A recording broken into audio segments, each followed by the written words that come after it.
You know, when students picked Birmingham Southern College, they were probably thinking about its beautiful campus, not whether it would still be around when they graduated. But here's the thing, the ground underneath American higher education is way less stable than you might think. Okay, let's get into it. I mean, this place wasn't some fly-by-night operation. Birmingham Southern was a true institution, founded 5 years before the Civil War even started. For almost 170 years, it made it through every single major crisis this country faced. You'd think a place like that is permanent, right? A total bedrock of the community.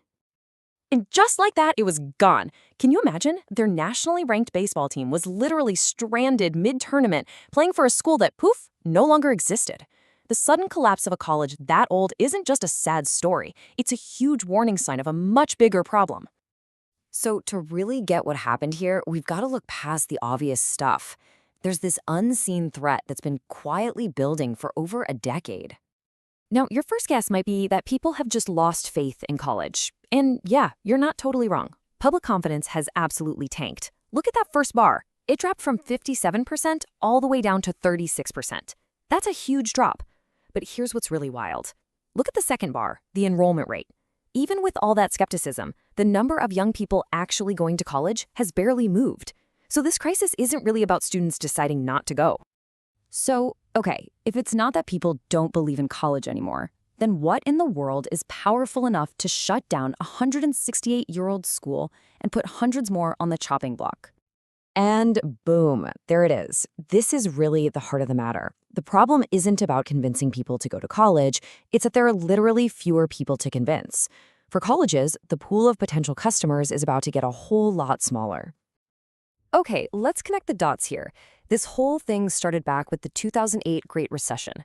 As the economy got shaky, families started having fewer kids. The US birth rate fell off a cliff, and it just never really came back. Well, it takes about 18 years to make a college freshman.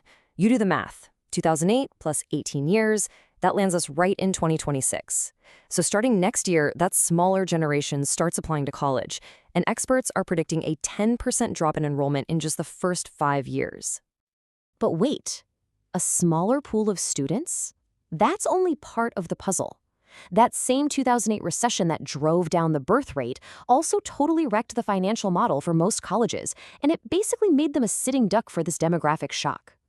So, experts have a name for this. It's called the recession ratchet effect. Here's the play-by-play. A recession hits and state tax money dries up. To balance the books, states start cutting what they call non-essential funding. And guess what's always on that list? Higher education. So, to make up the difference, colleges have no choice but to raise tuition. But here's the kicker. When the economy gets better, that state funding never really comes back to where it was.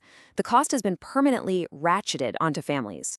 And we're not talking about small trims here. I mean, these cuts were absolutely devastating. 16 states cut funding by over 20%. 6 states cut it by over 30%. In Arizona, they chopped their higher ed budget in half. And this chart, wow, it just perfectly shows you the long-term trend. Take a look at the University of Washington, a big public school. Back in 1989, the state paid for 80% of a student's education. By 2021, it had completely flipped on its head. Now, students and their families are on the hook for 62% of the bill. The burden has totally shifted from the public to the private person. So here's the bottom line, right? The recession forced colleges to get super dependent on tuition money just to keep the lights on. And they did this at the exact same moment the birth rate started to drop, which basically set a demographic time bomb. And that bomb, it's about to go off. Okay, so not every college is going to feel this the same way.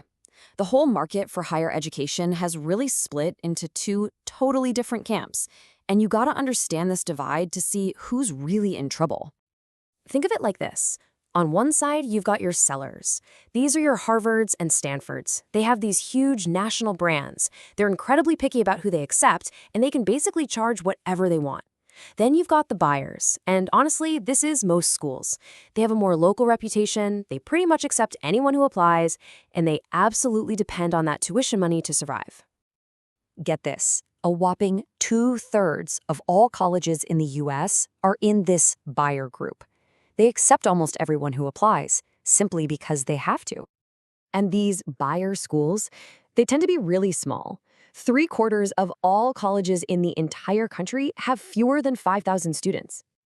And it gets even crazier. We're talking nearly 1/3 of all colleges. That's almost 1,000 schools have fewer than 1,000 students. That makes them unbelievably fragile.